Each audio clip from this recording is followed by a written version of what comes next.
Salve, galera! Tudo bem com vocês? Eu sou o professor Rosenberg e esse é o canal RB Mais História. Hoje nós teremos a nossa primeira aula sobre a sociedade e estrutura colonial na América Portuguesa.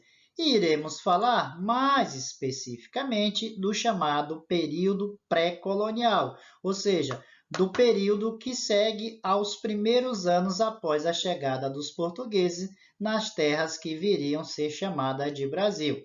Aliás, é por isso que chamamos de América Portuguesa, porque é a parte do continente americano que foi colonizada pelos portugueses. Você tem a América Espanhola também, tem a América Inglesa, mas nesse caso nós iremos falar especificamente da América Portuguesa.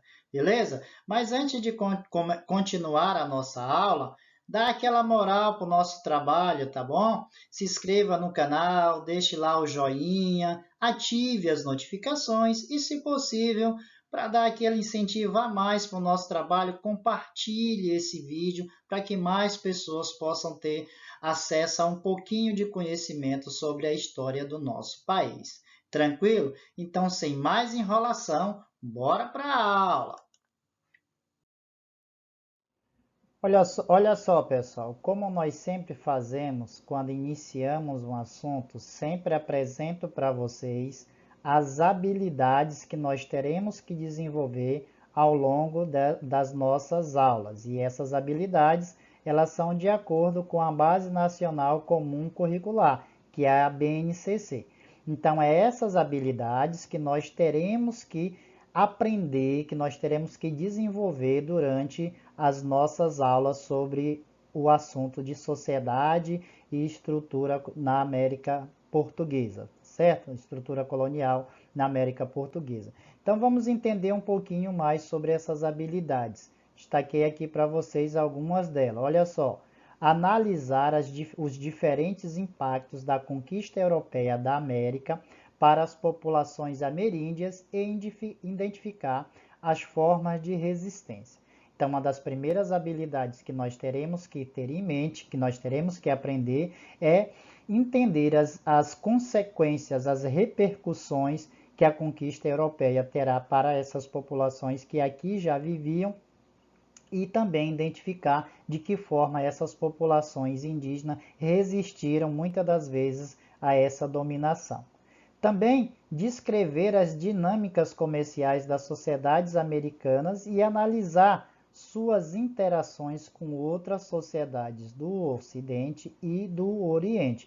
Então, nós teremos que perceber como que se davam as dinâmicas comerciais processadas entre os europeus e os povos que já viviam na América, ou seja, eles interagiam no sentido comercial, de que forma eram realizadas essas transações comerciais entre os povos que já viviam na América e os europeus. E por último, analisar os mecanismos e as dinâmicas de comércio de escravizados e suas diferentes fases, identificando os agentes responsáveis pelo tráfico e as regiões e zonas africanas de procedência dos escravizados. Então, nós teremos que perceber também, principalmente a partir das relações de trabalho, de que forma se dava o mercado, de que forma se dava o comércio de escravizado, como que os europeus estruturaram o comércio de seres humanos, né? E perceber as diferentes fases desse comércio e também identificar as regiões da onde eram trazidos por meio do chamado tráfico negreiro, já discutimos isso em outros momentos, da onde era, quais regiões do continente africano que eram trazidos esses escravos negros para o Brasil. Cabe lembrar também que os próprios indígenas que já viviam no Brasil também foram submetidos à situação de escravos a partir do período colonial. Então, são essas três principais habilidades que teremos que desenvolver ao longo do nosso assunto. Beleza? Então, nossa primeira parte do assunto é sobre a sociedade, melhor dizendo, é sobre o período pré-colonial. E quais são os nossos objetivos específicos? O que é que nós teremos que entender especificamente sobre esse período pré-colonial? Vamos lá, quais os nossos objetivos? Entender a diferença entre período pré-colonial e período colonial. O que mais?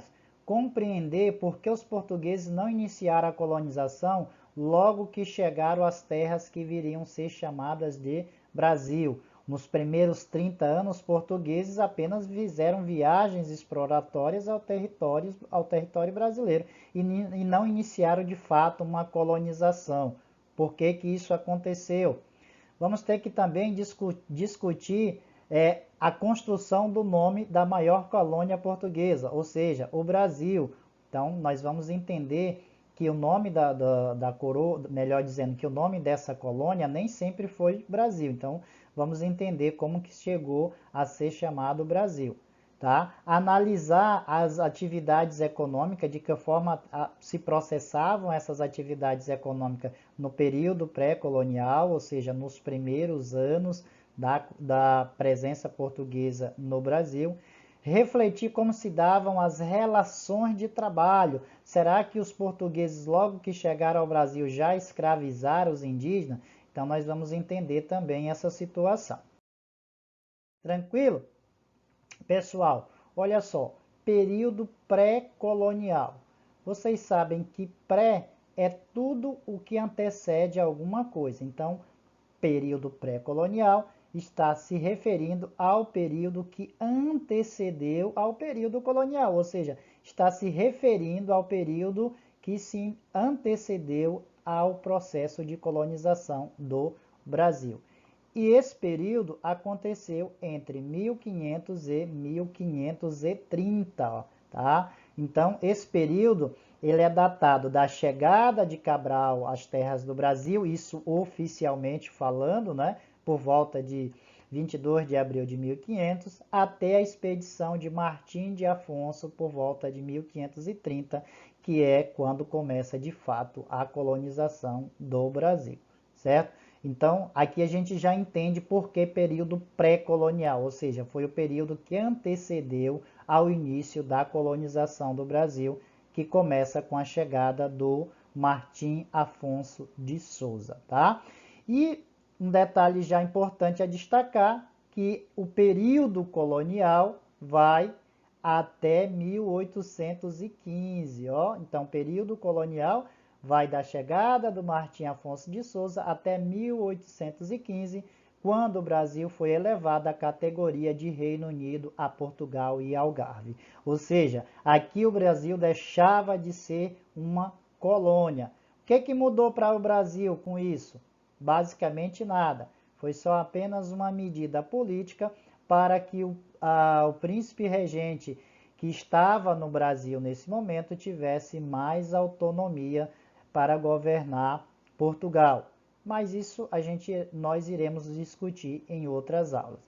Mas nesse primeiro momento vocês têm que saber que o período pré-colonial vai até a chegada do Martim Afonso de Souza e o período colonial vai até 1815, quando o Brasil foi elevado à categoria de Reino Unido a Portugal e Algarves. E um detalhe importante a destacar é que nesses primeiros anos, olhem só, vejam só, nos primeiros anos após a chegada, os portugueses construíram fortes e feitorias, né, fortalezas, né, que eram essas construções militares que tinham como objetivo proteger o território brasileiro, proteger as suas possessões, certo? E feitorias eram espécies de depósito onde os portugueses acumulavam as riquezas que eram tiradas aqui do Brasil, como o pau-brasil, por exemplo, acumulavam uma certa quantidade para posteriormente serem transportados a Portugal. Então, nesses primeiros anos, os portugueses não iniciaram a colonização do Brasil. Construíram essas feitorias, essas fortalezas para proteger o território e continuaram com seu principal negócio, que era as especiarias orientais. E é exatamente isso que nós vamos entender agora. Por que que os portugueses não iniciaram a colonização do Brasil logo que chegaram em suas terras? Tranquilo? Olha só, galera, antes de nós entendermos por que que o Portugal não iniciou a colonização do Brasil logo que chegou em suas terras, vamos entender, vamos refletir acerca do nome da colônia, da nova colônia portuguesa, né? Ou seja, as terras que viriam ser chamadas de Brasil. Há um grande debate em torno desse nome e há algumas discussões, inclusive não se chegando a consensos, né, de vários nomes que o Brasil teria tido antes de ser chamado de Brasil.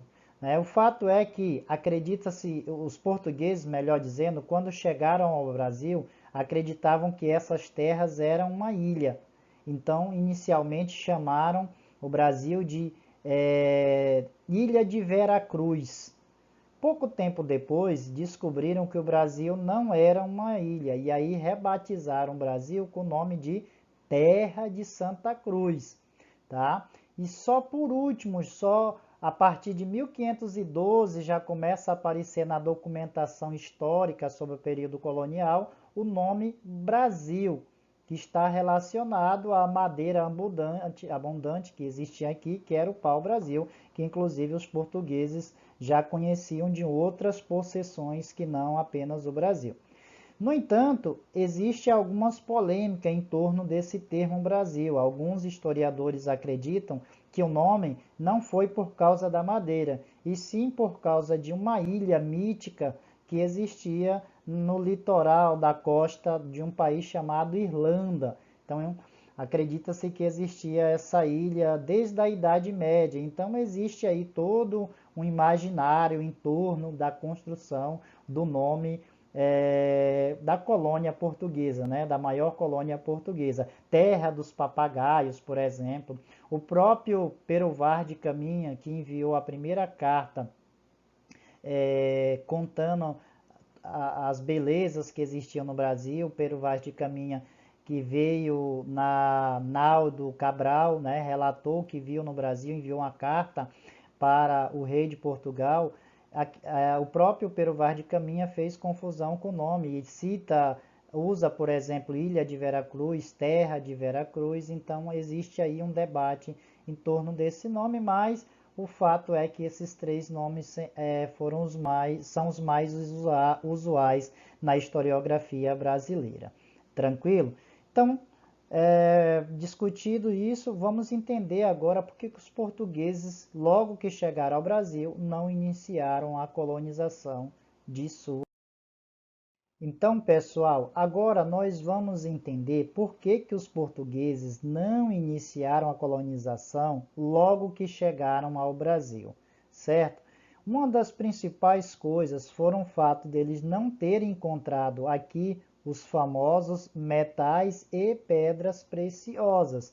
Cabe lembrar que uma das características da política mercantilista adotada a partir da expansão marítima era o metalismo, né? A busca por metais preciosos, por pedras preciosas, e isso foi uma grande frustração dos portugueses ao chegarem ao Brasil, pois eles não encontraram as mesmas. Isso demoraria ainda bastante tempo para que os portugueses encontrassem esses metais e essas pedras preciosas no território brasileiro. Então, isso foi um dos fatores que acabaram desmotivando os portugueses para não iniciar a colonização do Brasil.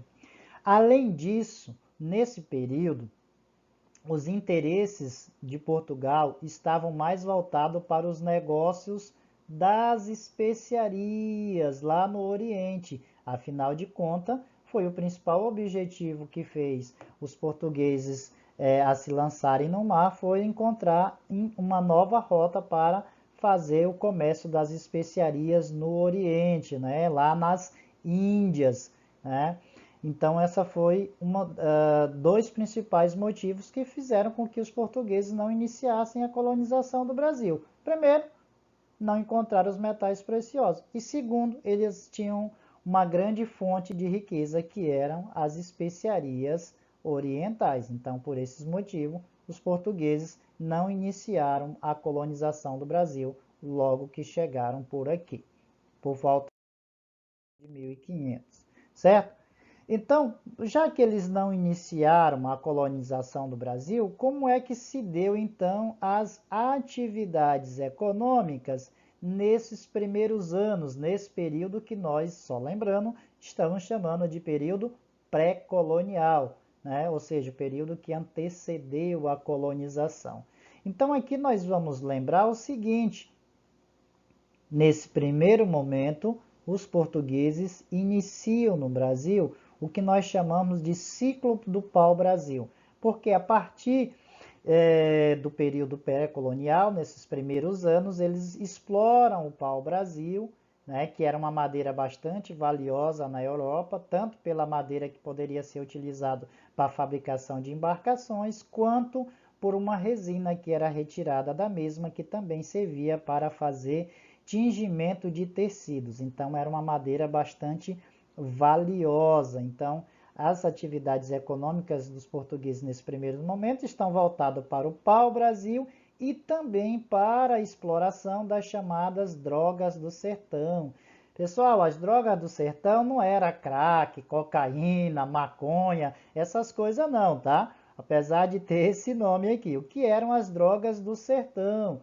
As drogas do sertão, vou dar alguns exemplos para vocês. Eram tipos de especiarias, como vocês estão vendo aqui, ó, que existiam aqui no Brasil. Guaraná, cravo, canela, né, cacau. Isso eram exemplos de drogas do sertão.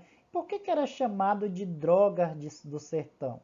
Né? Só pegando um conceito de um professor, de um historiador chamado Rafael Chamboleron, o que era o sertão? Sertão era aquilo que era oposto ao litoral, era adentrando as matas, né? Por que chama-se drogas do sertão? Porque esses produtos, eles eram encontrados adentrando essas matas, né? Adentrando pelo sertão, tá? Então, a atividade econômica nesses primeiros anos, ou seja, no período pré-colonial, ela está relacionada à exploração do pau-brasil e à retirada de forma extrativista das chamadas drogas do sertão. Então, essas foram as principais atividades econômicas exploradas no Brasil, tá certo?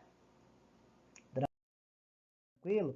E como que era retirado esses produtos? Eram os próprios portugueses que retiravam as drogas do sertão ou que cortavam o pau-brasil?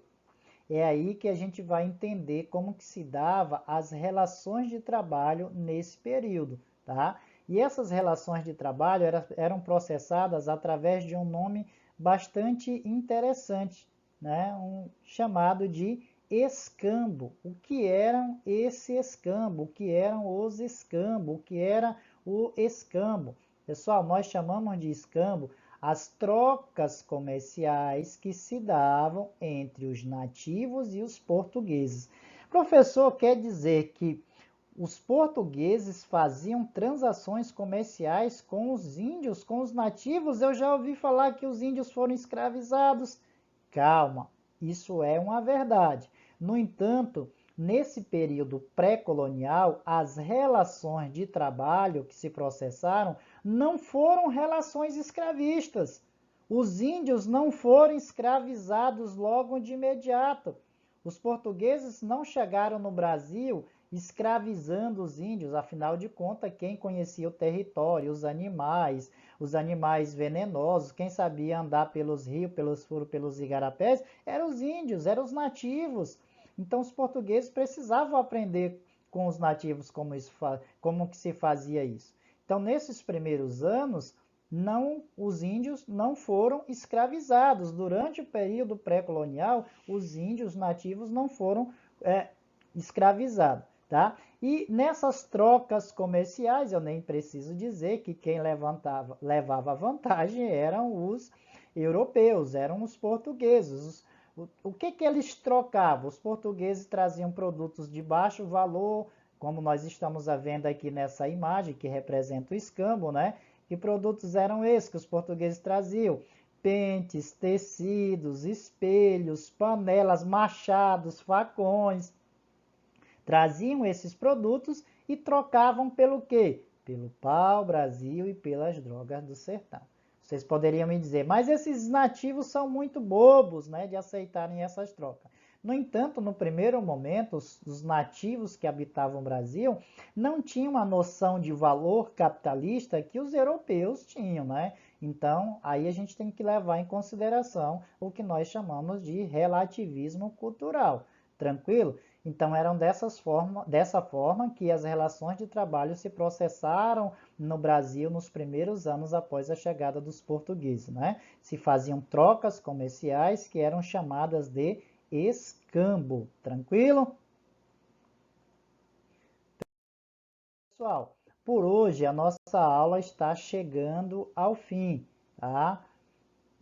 Muito obrigado pela aula. Deixe lá aquela moral para o nosso trabalho. Ative as notificações, deixe o like, se inscreva no canal. Tchau, fui!